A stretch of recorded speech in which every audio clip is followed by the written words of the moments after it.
조선시대 한가난한 약초꾼 노인이 두 손자를 불러 모았습니다. 민호야, 이 땅 문서와 은자는 내 것이다. 고맙습니다, 할아버지. 서구야, 너는 나를 모셔라. 네, 할아버지. 큰 손자는 전 재산을 받았고 막내는 아무것도 받지 못했습니다. 하지만 1년 후 큰 손자는 모든 재산을 탕진하며 파산했고 막내는 마을 최고의 부자가 되었습니다. 노인의 낡은 장부에는 모든 것이 기록되어 있었습니다. 진짜 유산은 돈이 아니었습니다. 지금부터 그 이야기가 시작됩니다.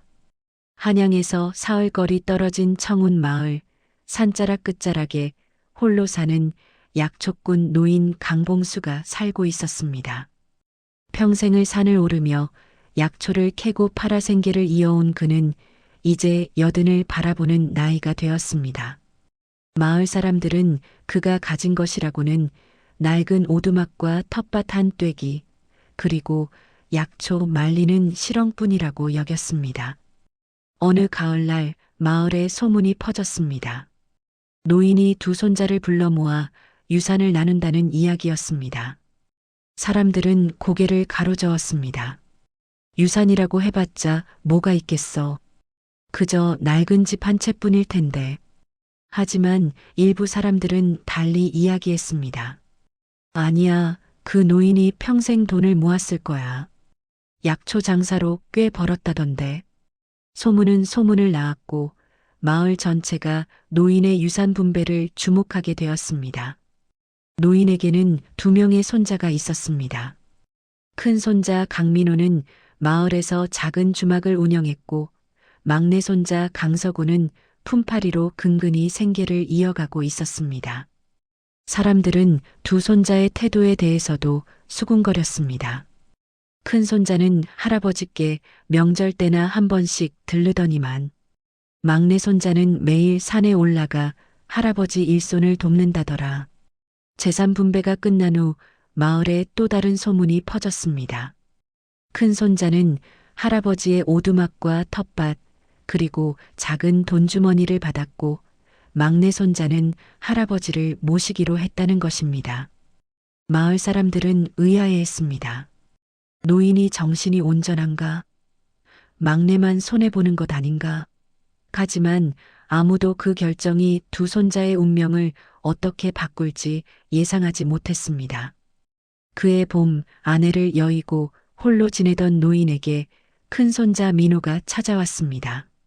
민호는 겉으로는 공손하게 인사했지만 그의 눈은 오두막 안팎을 훑어보며 무언가를 찾는 듯 했습니다. 노인의 낡은 옷차림, 텅 빈 쌀독, 헐어진 이불을 보며 실망한 기색이 역력했습니다. 할아버지, 요즘 약초 장사는 어떠십니까? 민호의 질문은 안부를 묻는 듯 했지만 실상은 노인의 재산을 알아내려는 의도였습니다. 노인은 잠시 손자를 바라보다가 담담하게 답했습니다. 예전만 못하지. 이제 산에 오르기도 힘들고.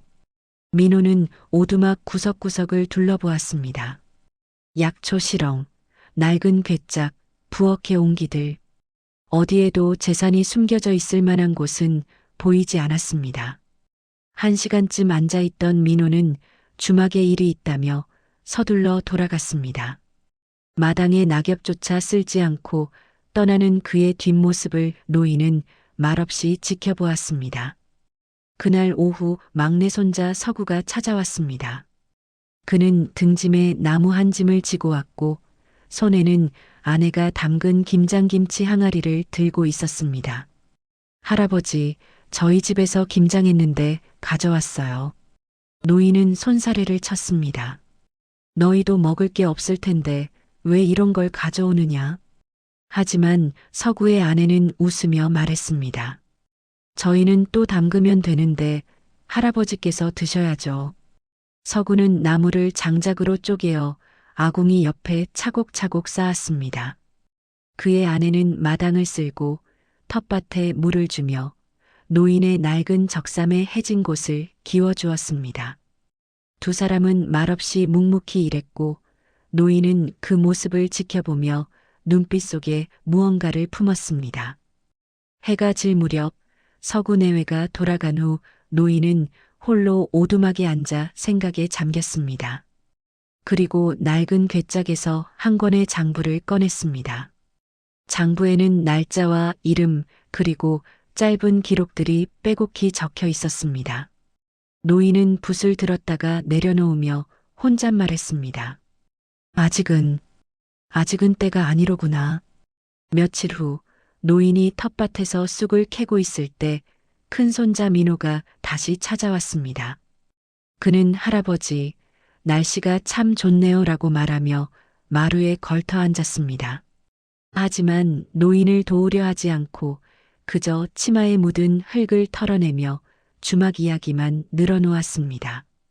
요즘 장사가 잘 안 되어서 걱정입니다.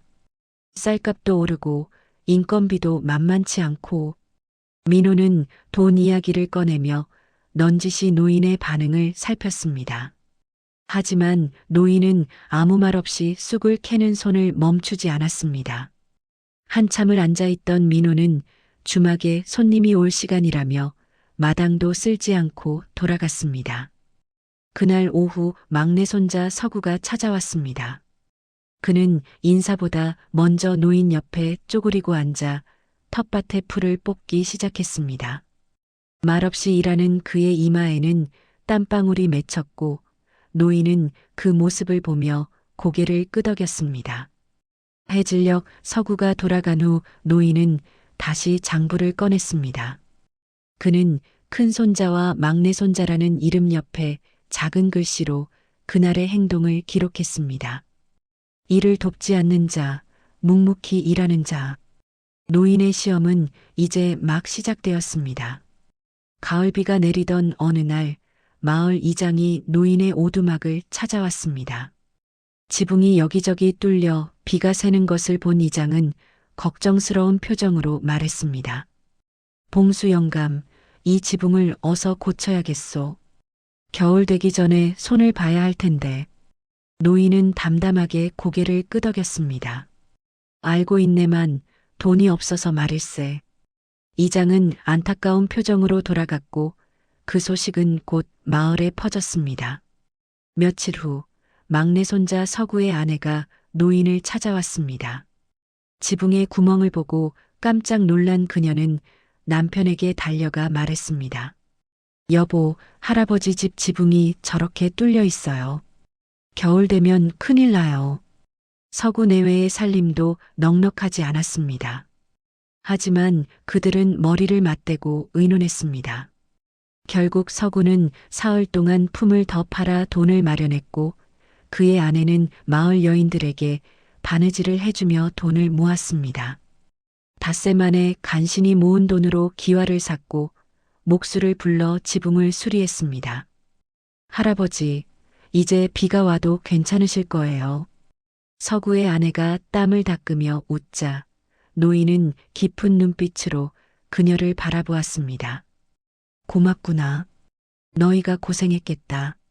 아니에요, 할아버지. 이게 제가 할 일인걸요. 서구 내외가 돌아간 후 노인은 오래도록 새 지붕을 올려다보았습니다. 그리고 그날 밤 장부에 나누는 자들이라고 기록했습니다. 이틀 후 큰손자 민호가 마을 사람 둘과 함께 노인을 찾아왔습니다. 그는 새로 고쳐진 지붕을 보고는 큰 소리로 말했습니다. 할아버지, 제가 품값 마련해서 목수를 불렀습니다. 지붕이 너무 낡아서 걱정이었거든요. 함께 온 마을 사람들은 감탄하며 민호를 칭찬했습니다. 역시 큰손자가 효자로구만. 할아버지께서 복 받으셨어. 노인은 아무 말 없이 그 광경을 지켜보았습니다. 민호는 잠시 앉아 있다가 주막으로 돌아갔고 노인은 그날 밤 장부에 또 다른 기록을 남겼습니다. 진짜로 지붕을 고친 자, 거짓으로 공을 가로챈 자. 사흘 후 노인은 장터에 나갔다가 목수를 만났습니다. 목수는 노인을 보자 말했습니다. 영감님, 따님네 부부가 참 효성이 지극하더군요. 품을 팔아서 기와값을 마련했다면서요? 노인은 고개를 끄덕였습니다. 목수는 이어서 말했습니다. 그런데 마을에서는 큰 손자분이 지붕을 고쳤다고 소문이 나던데 이상하네요. 노인은 아무 대답 없이 미소만 지었습니다. 마을 어귀를 지나며 여인들이 민호가 참 효자야라고 수군거리는 소리를 들었을 때도 노인은 침묵했습니다. 그는 이미 모든 것을 알고 있었습니다. 집에 돌아온 노인은 서구의 아내가 몰래 와서 빨래를 널고 장작을 쌓아두고 물동이를 가득 채워놓은 것을 발견했습니다. 노인은 다시 장부를 펼쳤습니다. 진실을 행하는 자, 거짓을 말하는 자. 기록은 계속되었습니다. 보름 후 마을에 이상한 소문이 퍼졌습니다. 노인이 평생 모은 재산을 집 어딘가에 숨겨두었다는 것입니다. 약초 장사로 큰 돈을 벌었고 산삼을 팔아 금을 모았다는 이야기도 돌았습니다. 어떤 이는 땅 문서가 있다고 했고 어떤 이는 은자 항아리가 땅속에 묻혀 있다고 했습니다. 이 소문은 삽시간에 마을 전체로 퍼졌고 큰손자 민호의 귀에도 들어갔습니다. 민호는 즉시 주막문을 닫고 아내와 함께 노인을 찾아갔습니다. 할아버지, 마을에 이상한 소문이 도는데요. 할아버지께서 재산을 숨겨두셨다는. 민호의 눈빛은 간절했습니다. 노인은 고개를 저었습니다. 헛소문일 뿐이야. 내게 무슨 재산이 있겠느냐. 하지만 민호의 아내는 믿지 않는 듯 오두막 안을 샅샅이 둘러보았습니다. 갯짝을 열어보고 마루 밑을 들여다보고 심지어 장독대까지 확인했습니다. 노인은 말없이 그 모습을 지켜보았습니다. 정말 아무것도 없으신 거예요? 민호가 다시 묻자 노인은 담담하게 답했습니다. 내가 거짓말할 이유가 있겠느냐? 실망한 표정으로 돌아가는 민호 부부를 보며 노인은 깊은 한숨을 쉬었습니다. 며칠 후 막내 손자 서구도 그 소문을 들었습니다. 아내가 장터에서 돌아와 말했습니다. 여보, 마을에서 할아버지께 재산이 있다고 난리예요. 서구는 잠시 생각하다가 고개를 저었습니다. 소문은 소문일 뿐이야. 할아버지께서 어려우신 건 우리가 눈으로 보지 않았나? 재산이 있든 없든 우리가 할 일은 할아버지를 잘 모시는 것뿐이야. 아내도 고개를 끄덕였습니다. 맞아요. 재산 같은 건 중요하지 않아요. 할아버지께서 편안하시게 하는 게 우리 도리죠. 그날 밤 노인은 장부를 펼쳤습니다. 재산을 묻는 자, 재산을 묻지 않는 자. 두 손자의 이름 옆에 기록이 추가되었습니다. 어느 가을날 저녁 노인은 두 손자를 불러 모았습니다. 석양이 비치는 오두막에서 노인은 천천히 입을 열었습니다. 내가 너희 둘을 부른 이유는 말이다. 이제 나도 나이가 많아 언제 죽을지 모르니 내가 가진 것을 나눠주려 한다. 두 손자는 긴장한 표정으로 노인을 바라보았습니다. 노인은 방으로 들어가 낡은 보자기 하나를 들고 나왔습니다. 보자기를 펼치자 땅 문서 3장과 은자 주머니 하나가 나왔습니다. 이것이 내가 평생 모은 전부다. 약초를 팔아 조금씩 모았고 땅도 조금 샀었지. 민호의 눈이 반짝였습니다. 노인은 그 문서와 은자를 모두 민호에게 건넸습니다. 민호야, 너는 큰 손자다. 이 집안을 이어갈 사람이니 이것을 받거라. 민호는 기쁨을 감추지 못하며 절을 했습니다. 고맙습니다, 할아버지. 잘 쓰겠습니다. 노인은 이어서 막내 손자 서구를 바라보았습니다. 서구야, 너는? 서구는 긴장한 표정으로 노인을 바라보았습니다. 너는 나를 모셔라. 순간 오두막 안이 조용해졌습니다. 서구는 잠시 당황한 듯 했지만 곧 고개를 끄덕였습니다. 하지만 그의 아내는 실망한 기색이 역력했습니다. 서구가 아내를 달래며 말했습니다. 괜찮아. 할아버지를 모시는 게 우리 도리지. 아내는 눈물을 훔치며 고개를 끄덕였습니다. 맞아요. 재산이 뭐가 중요해요. 할아버지께서 편안하시게 하는 게 우리 할 일이에요. 노인은 두 손자의 반응을 조용히 지켜보았습니다. 그날 밤 그는 장부에 마지막 기록을 남겼습니다. 받은 것에 기뻐하는 자, 받지 못해도 흔들리지 않는 자. 사흘 후 큰손자 민호는 땅 문서와 은자를 챙겨갔습니다. 마을 사람들은 민호가 복받았네라고 수군거렸습니다. 민호는 신이 나서 주막으로 돌아가 문서를 펼쳐보며 계산을 시작했습니다. 그날 오후 막내 손자 서구 내외가 손수레를 끌고 노인을 모시러 왔습니다.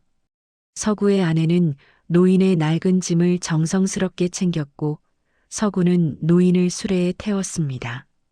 할아버지, 저희 집은 작지만 할아버지께서 편안히 쉬실 수 있게 하겠습니다. 마을을 지나며 사람들의 수군거림이 들렸습니다. 큰 손자는 재산을, 막내는 집만 가져가는구만. 저 막내는 참 고생이겠어. 하지만 서구 내외는 아랑곳하지 않고 조용히 자신들의 초라한 초가집으로 향했습니다. 서구의 집은 정말 작았습니다. 방이 2개뿐인 초가집에서 서구 내외는 노인을 위해 큰 방을 비워주었습니다.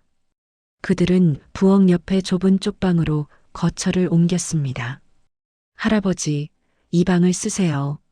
노인은 걱정스러운 표정으로 물었습니다. 그럼 너희는 어디서 자느냐? 서구의 아내가 밝게 웃으며 답했습니다. 저희는 쪽방이면 충분해요. 할아버지께서 편안하셔야죠. 첫날 밤 노인은 새 방에 누워 천장을 바라보았습니다. 쪽방에서는 서구 부부가 추위에 떨며 얇은 이불 하나로 밤을 보내는 소리가 들렸습니다. 노인은 가슴이 먹먹했지만 입 밖으로 내지 않았습니다. 서구의 아내는 매일 새벽 일찍 일어나 노인을 위해 따뜻한 물을 데웠습니다. 귀한 쌀로 죽을 쓰고 자신들은 보리밥과 나물로 끼니를 때웠습니다. 노인이 너희도 먹어야지라고 하면 그녀는 항상 웃으며 답했습니다. 저희는 젊으니까 괜찮아요. 할아버지께서 드셔야죠. 서구는 날마다 품을 팔러 나갔습니다. 새벽부터 저녁까지 일하고 받은 품삯으로 노인께 국밥을 사드렸습니다. 자신들은 집에서 누룽지로 끼니를 때우면서도 말입니다. 어느 날 밤 노인은 서구 부부가 쪽방에서 나누는 대화를 들었습니다. 여보, 우리 쌀이 다 떨어졌어요. 내일 품삯 받으면 사올게. 할아버지 약값도 내야 하니까 조금 줄여서 사오지. 네. 우리는 보리쌀 섞어 먹어도 되니까요. 노인은 이불을 뒤집어 쓰고 눈물을 흘렸습니다. 그리고 장부를 꺼내 나누는 자들, 희생하는 자들이라고 기록했습니다. 겨울이 다가오자 서구의 아내는 노인의 누더기 옷을 보고 밤새 바느질을 했습니다. 자신의 치마 한 벌을 뜯어서 노인의 적삼을 기워드렸습니다. 노인이 내 옷을 왜 뜯느냐고 하자 그녀는 웃으며 답했습니다. 저는 옷이 하나 더 있어요. 할아버지께서 추우시면 안 되잖아요. 어느 날 노인은 서구의 아내에게 말했습니다. 며느리, 오늘 산에 가서 쑥을 한 광주리 캐오너라. 네, 할아버지. 그녀가 쑥을 캐오자 노인은 그것을 깨끗이 씻어 말리게 했습니다. 한 달 후 겨울이 되어 쑥값이 2배로 뛰었을 때 노인은 말했습니다. 이제 저 쑥을 시장에 내다 팔아라. 서구의 아내는 시키는 대로 했고 예상보다 많은 돈을 받았습니다. 집에 돌아와 놀라워하는 그녀에게 노인이 말했습니다. 약초는 말이다. 흔할 때 캐서 말려두었다가 귀할 때 파는 것이다. 여름에는 모두 쑥을 캘 수 있지만 겨울에는 귀하니 값이 오르는 법이지. 그녀는 노인의 말을 가슴에 새겼습니다. 이후 노인은 그녀에게 조금씩 약초의 비법을 가르쳤습니다. 어떤 약초가 언제 귀해지는지, 어떻게 보관해야 오래 가는지, 어떤 약초를 섞으면 값어치가 오르는지, 더덕은 가을에 캐서 겨울까지 묵혀두면 값이 3배로 뛴다. 도라지는 말려서 꿀에 재워두면 귀한 약재가 된다. 산삼은 찾기 어려우니 인삼을 직접 길러라. 시간이 걸려도 그게 확실한 재산이다. 서구의 아내는 노인의 가르침을 하나하나 실천했습니다. 봄에는 약초를 캐고, 여름에는 말리고, 가을에는 팔고, 겨울에는 다음 해를 준비했습니다. 처음에는 작은 돈이었지만 점차 수입이 늘어났습니다. 서구는 아내가 번 돈으로 작은 손수레를 샀습니다. 그리고 이웃 과부 한 명을 고용해 약초 캐는 일을 도왔습니다. 마을 사람들은 저 막내네가 약초 장사를 시작한 애라며 신기해했습니다. 시간이 흐르며 서군의 약초 장사는 점점 커졌습니다. 손수레가 2대가 되고 일꾼이 3명이 되었습니다. 서구의 아내는 시장에 작은 좌판을 얻었고 그곳에서 약초를 팔기 시작했습니다. 노인은 그 모습을 보며 흐뭇해했습니다. 그리고 장부의 길을 배우는 자, 가르침을 받아들이는 자라고 적었습니다. 한편 큰손자 민호는 노인에게 받은 땅 문서를 펼쳐놓고 고민했습니다. 땅을 팔아서 주막을 크게 확장할까 아니면 다른 장사를 시작할까? 그의 머릿속에는 온통 돈 생각뿐이었습니다. 주막 운영이 어려워지자 민호는 결국 땅 한 뼘을 팔았습니다. 그 돈으로 비단 옷을 사입고 좋은 술을 마셨습니다. 하지만 돈은 금세 바닥났고 주막 살림은 더욱 빠듯해졌습니다. 어느 날 마을의 중개인이 민호를 찾아왔습니다. 민호 씨, 좋은 정보가 있소. 성박 황무지에 곧 관청에서 큰 길을 닦는다는 소문이 있소.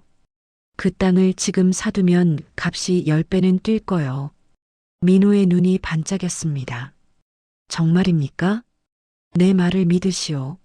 나는 이미 한 뼘 샀소. 민호는 고민 끝에 남은 좋은 땅 2뼘을 팔아 그 황무지를 샀습니다. 하지만 한 달이 지나고 2달이 지나도 길을 닦는다는 소식은 들리지 않았습니다. 알고 보니 그것은 중개인이 자기 땅을 팔기 위해 꾸민 거짓말이었습니다. 민호는 헛땅을 붙잡고 땅을 쳤습니다. 좋은 땅은 다 팔렸고 손에 남은 것은 쓸모없는 황무지뿐. 주막 살림은 더욱 어려워졌고 빚까지 지게 되었습니다. 마을 사람들은 수군거렸습니다. 욕심이 과하면 저렇게 되는 거야. 할아버지가 준 재산을 벌써 다 날렸네. 노인은 그 소식을 듣고 장부에 기록했습니다. 욕심으로 잃은 자, 지혜 없이 쓰는 자. 겨울이 지나고 봄이 오자 민호의 아내는 장터에 나갔다가 충격적인 광경을 보았습니다. 서구의 아내가 넓은 좌판에서 약초를 팔고 있었고 손님들이 줄을 서 있었습니다. 게다가 서군에는 집도 새로 지었다는 소문이었습니다. 민호의 아내는 급히 집으로 돌아와 남편에게 말했습니다. 여보, 막내네가 크게 장사한대요. 좌판도 크고 일꾼도 여럿이래요. 민호는 믿을 수 없다는 표정으로 직접 장터로 갔습니다. 정말로 서구의 아내는 번창한 약초 장사를 하고 있었습니다. 민호는 질투심에 불탔습니다. 도대체 어떻게 된 거야? 우리는 망하는데 저놈들은 잘 되고. 마을 아낙네들의 수군거림이 들렸습니다. 할아버지께서 막내 며느리한테 약초 비법을 다 가르쳐 주셨대. 그러게. 재산은 큰 손자가 받았지만 진짜 재산은 막내가 받은 거지. 민호는 분노에 떨었습니다. 집으로 돌아온 그는 아내에게 소리쳤습니다. 이건 불공평해. 할아버지가 우리한테는 땅만 주고 막내한테는 돈 버는 법을 가르쳐 줬어. 아내도 동조했습니다. 그래요.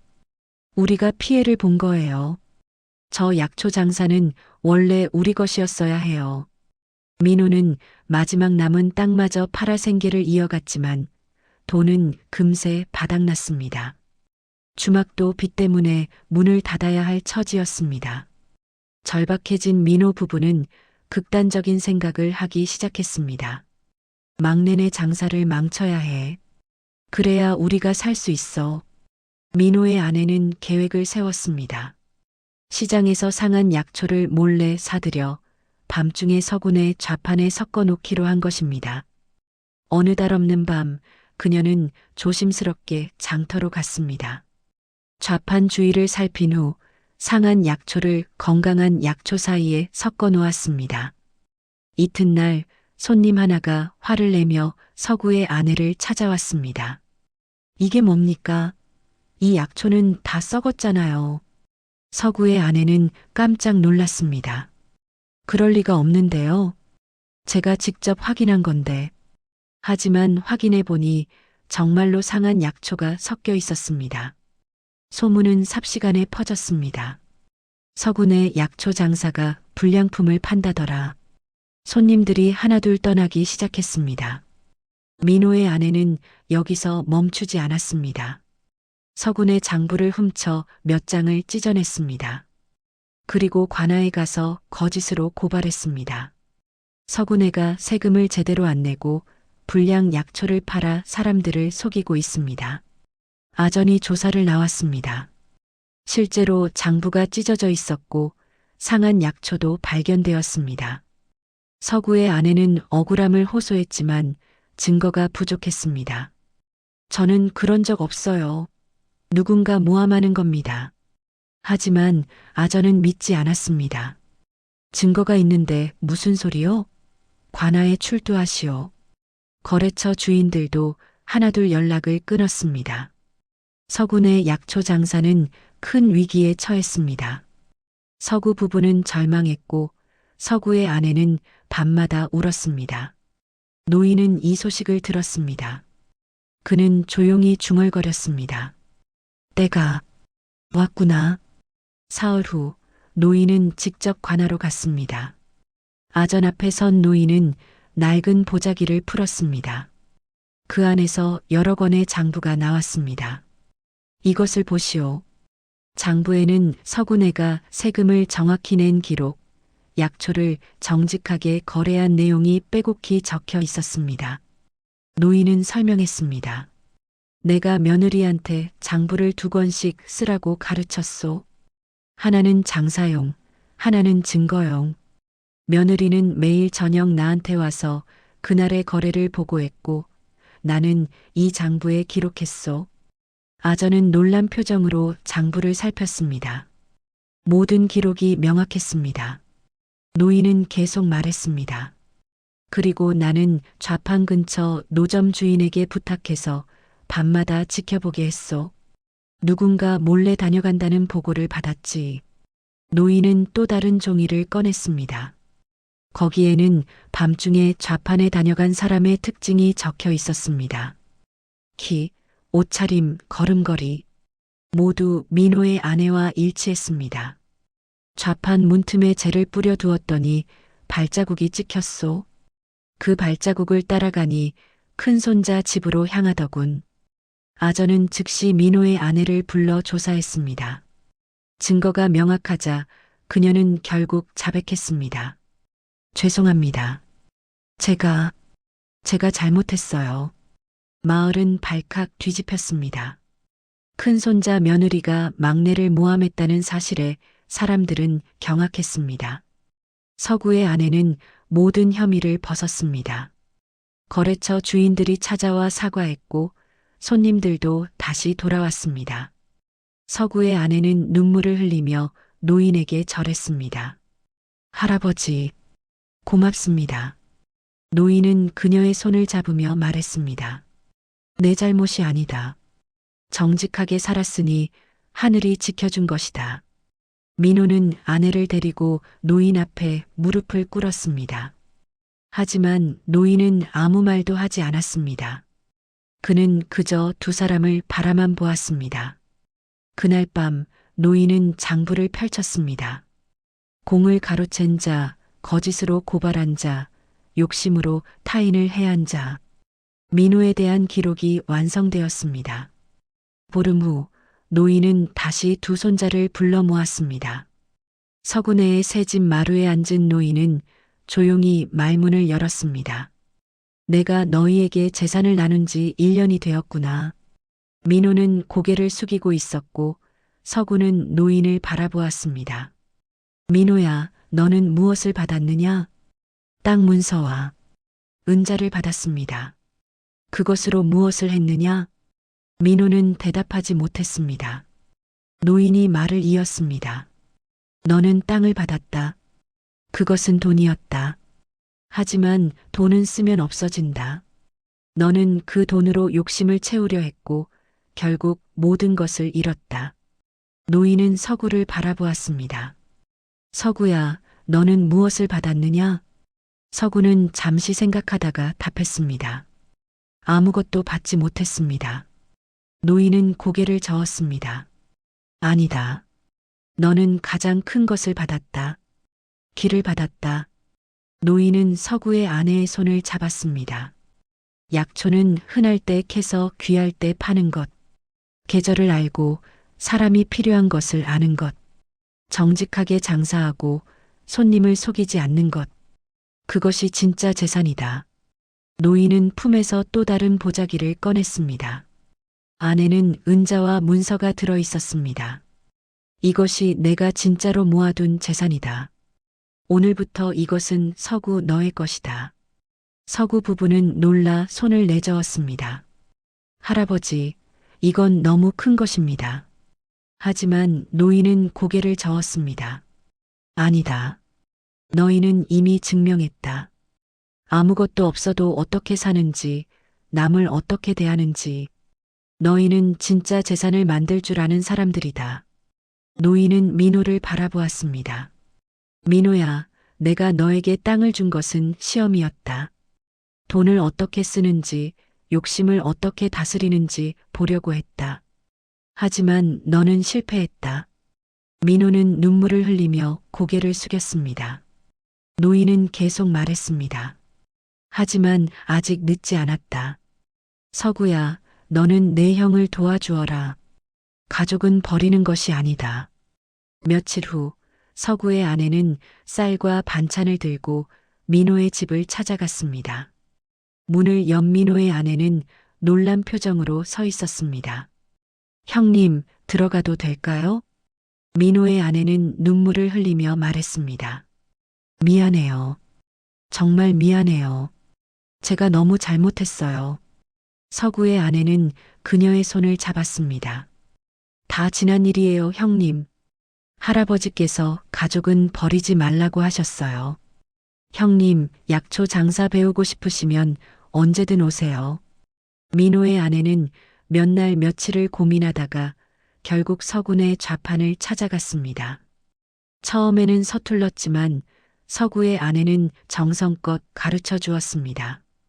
어떤 약초를 언제 캐는지, 어떻게 말리는지, 손님을 어떻게 대하는지, 마을 사람들은 그 모습을 보며 말했습니다. 서군의 며느리가 참 어질구나. 형수를 용서하고 가르쳐 주다니 정말 대단해. 민호도 천천히 변하기 시작했습니다. 그는 서구를 도와 약초를 나르고 좌판을 정리했습니다. 처음에는 자존심이 상했지만 점차 일의 의미를 깨닫게 되었습니다. 노인은 그 모습을 멀리서 지켜보며 미소 지었습니다. 그해 가을 서군의 약초 장사는 더욱 번성했습니다. 좌판이 3개로 늘었고 일꾼이 10명이 되었습니다. 이웃 고을까지 소문이 퍼져 거래처가 20곳이 넘었습니다. 노인은 서구의 아내에게 말했습니다. 이제 너는 나눌 때가 되었다. 할아버지, 무슨 말씀이세요? 재산은 쌓기만 하는 것이 아니다. 나누는 것이다. 나누는 만큼 돌아온다. 서구의 아내는 고개를 끄덕였습니다. 마을에 잔치가 있는 날, 그녀는 쌀백석을 가난한 사람들에게 나눠주었습니다. 서구가 걱정하자 노인이 말했습니다. 걱정하지 마라. 나누는 만큼 돌아온다. 사람들은 정직한 사람에게서 물건을 산다. 과연 그 후로 서군의 좌판에는 손님이 더 많아졌습니다. 사람들은 저 집은 정직하고 인심도 좋다며 찾아왔습니다. 민호도 점차 장사를 배웠습니다. 서구는 그에게 작은 좌판 하나를 맡겼고 민호는 정직하게 장사를 시작했습니다. 처음에는 수입이 적었지만 거짓 없이 일하자 손님들이 늘어났습니다. 어느 날 저녁 민호는 노인을 찾아왔습니다. 할아버지, 저는 그동안 정말 어리석었습니다. 돈만 쫓다가 모든 것을 잃었어요. 이제야 할아버지께서 가르쳐 주시려던 것을 알 것 같습니다. 노인은 민호의 손을 잡았습니다. 늦지 않았다. 지금이라도 깨달았으면 된 것이다. 겨울이 깊어가는 어느 날 노인은 두 손자를 다시 불러 모았습니다. 노인의 얼굴에는 평화로운 미소가 떠올랐습니다. 너희에게 마지막으로 해줄 말이 있다. 두 손자는 조용히 노인의 말을 기다렸습니다. 재산이란 무엇이냐? 서구가 조심스럽게 답했습니다. 돈이나 땅이 아니라 길을 아는 것이 아닐까요? 노인은 고개를 끄덕였습니다. 그렇다. 하지만 그것만이 아니다. 진짜 재산은 사람이다. 노인은 두 손자를 번갈아 바라보았습니다. 돈은 쓰면 없어지고 땅은 팔면 사라진다. 하지만 사람은 남는다. 너희가 어떻게 살았는지, 누구를 도왔는지, 어떤 마음을 가졌는지, 그것이 진짜 재산이다. 노인은 서구의 손을 잡았습니다. 서구야, 너는 좋은 사람이 되었다. 그것이 내가 너에게 물려주고 싶었던 것이다. 그리고 민호의 손도 잡았습니다. 민호야, 너도 늦지 않았다. 지금부터라도 바르게 살아라. 그것이 진짜 유산이다. 노인은 품에서 낡은 장부를 꺼냈습니다. 그동안 기록했던 모든 것들이 적혀 있는 장부였습니다. 이 장부에는 너희의 모든 행동이 기록되어 있다. 하지만 이제 필요 없다. 노인은 그 장부를 화롯불에 던졌습니다. 장부는 타올랐고 재가 되어 날아갔습니다. 이제 모든 것이 드러났으니 기록은 필요 없다. 너희가 앞으로 어떻게 살 것인지 그것만 중요하다. 그 후 몇 년이 흘렀습니다. 서군의 약초 장사는 계속 번성했고 쇠고을의 좌판을 가지게 되었습니다. 하지만 서구 부부는 교만하지 않았습니다. 매년 추수 때마다 가난한 사람들에게 곡식을 나눠주었고 마을에 우물을 파고 다리를 놓았습니다. 민호도 작은 좌판을 성실히 운영했습니다. 예전처럼 크게 벌지는 못했지만 정직하게 장사하며 가족을 먹여 살렸습니다. 그는 더 이상 욕심내지 않았고 동생 서구를 존경하며 살았습니다. 노인은 편안한 노년을 보냈습니다. 서군의 집에서 손자들에게 둘러싸여 약초 이야기를 들려주며 따뜻한 밥을 먹으며 살았습니다. 그리고 어느 봄날 조용히 눈을 감았습니다. 노인의 장례식에는 마을 사람들이 모두 모였습니다. 사람들은 노인을 회상하며 말했습니다. 강 영감은 가난했지만 진짜 부자였어. 그분이 남긴 건 돈이 아니라 사람이었지. 땅이 아니라 길을 남기셨어. 욕심이 아니라 나눔을 가르치셨지. 서구는 노인의 무덤 앞에서 절을 올리며 말했습니다. 할아버지, 제가 할아버지께 받은 진짜 유산을 이제 알겠습니다. 그것은 돈도 땅도 아니었습니다. 어떻게 살아야 하는지, 사람을 어떻게 대해야 하는지, 무엇이 진짜 가치인지를 배웠습니다. 그 가르침을 제 아이들에게도 물려주겠습니다. 민호도 눈물을 흘리며 절했습니다. 할아버지, 저는 늦게야 깨달았지만 할아버지의 가르침을 이제는 이해합니다. 남은 생은 바르게 살겠습니다. 마을 사람들은 오래도록 강 영감의 이야기를 기억했습니다. 가난한 약초꾼 노인이 두 손자에게 남긴 것은 돈이 아니었습니다. 그것은 길이었고 지혜였고 사람됨이었습니다. 그리고 그 유산은 손자들을 거쳐 증손자들에게 그리고 그 후손들에게 계속 이어졌습니다. 서군의 집안은 대대로 정직하게 장사하며 어려운 사람을 도우며 욕심내지 않고 살았습니다. 사람들은 그 집안을 가리켜 말했습니다. 저 집안은 진짜 재산을 물려받은 집안이야. 봄이 되면 산에는 약초가 피어났고 서구의 후손들은 여전히 그 약초를 캐며 살았습니다. 그들은 흔할 때 캐서 귀할 때 팔았고 정직하게 장사했고 나누며 살았습니다. 그것이 가난한 약초꾼 노인 강봉수가 남긴 진짜 유산이었습니다. 돈이 아니라 길, 땅이 아니라 사람, 욕심이 아니라 나눔. 그 가르침은 세월이 흘러도 변하지 않는 영원한 재산으로 남았습니다.